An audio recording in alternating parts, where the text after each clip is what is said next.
have to do, I mean, between finishing the exhibition and now? You now have a product, you now have a exhibition that's ready to travel wherever, and we can't judge it by Spokane. I think San Francisco, Portland, Seattle.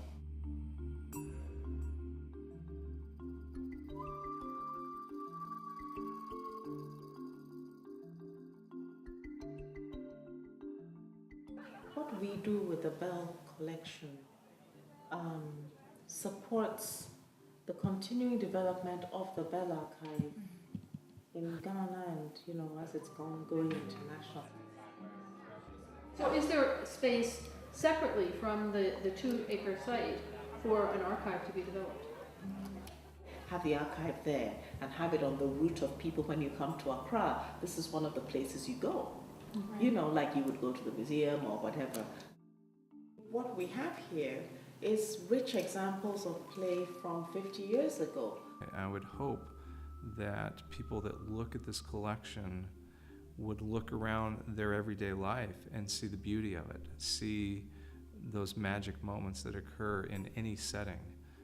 And it doesn't have to be some exotic place, it can be in your own neighborhood because you felt like you were invited in to this very intimate space in his neighborhood where he just lived. The notion of something, we call it in Ghana Sankofa. Sankofa is an idea that you take what is of value from the past and you use it to inform the future. The Bell Archive really is an embodiment of this Sankofa principle because there is so much of value represented in it. It's really a wonderful way to remind Ghanaians, you know, of a valuable, not so distant past that is really well worth preserving. As I started looking at both the contact sheets and the negatives, because I was able to, as we re-sleeved them, I could project them on a television screen and look at what the content of those negatives were. And I was mesmerized. It was the most heartwarming, interesting imagery of everyday people. The wonderful thing about the collection is that it is so comprehensive. It's almost like this is a visual sociological history of Ghana because it encompassed everything. The first thing we did was we re-sleeved the imagery, and then we made contact sheets, new contact sheets to look at what the imagery was, and we decided, well, what are we going to do with this? And it seemed like a golden opportunity to put an exhibition together, so we wanted to make a series of prints that we could show here and then send back to Ghana for a public exhibition there. I started scanning the negatives and researching, well, how could we get back onto photographic paper? I did a lot of research on a technique where we could actually use inkjet transparency material to make an enlarged negative that I could then go into the dark room and contact print back on traditional photographic paper.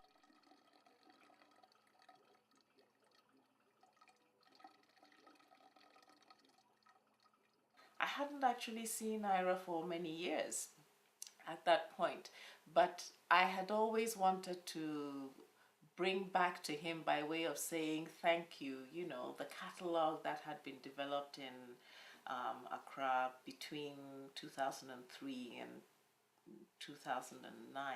She said, you know, we've started this secondary support group called Friends of MOFRA in the United States, and our goal is to raise funds to build a children's playground and eventually build a permanent archive building for the collection. And we're having a meeting next week. Would you like to come?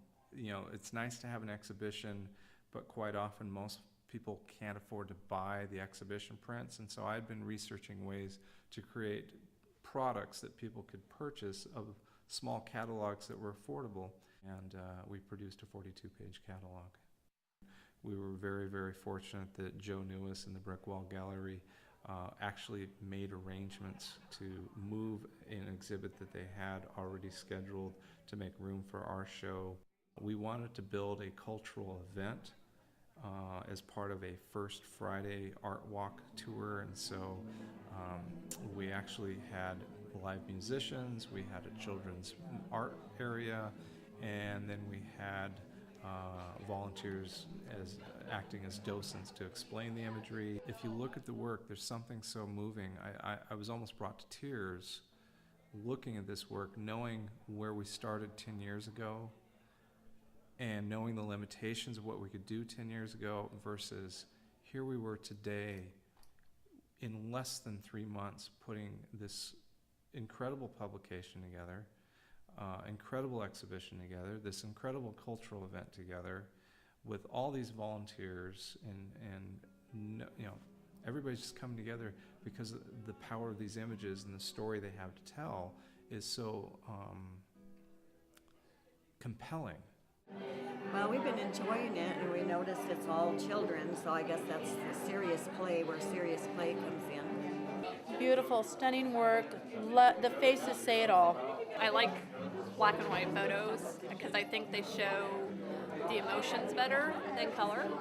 When I originally sat at the table with you, I said I thought we could sell 20. We sold 22. Well, but we sold 22, right? And our startup investment in building the exhibition, which can now travel, can you imagine if we were able to sell 20 to 30 every time you had an exhibition opening? There are values, you know, that I see in these pictures from 50 years ago that are worth hanging on to, that in some ways are still in place and I think ought to be preserved.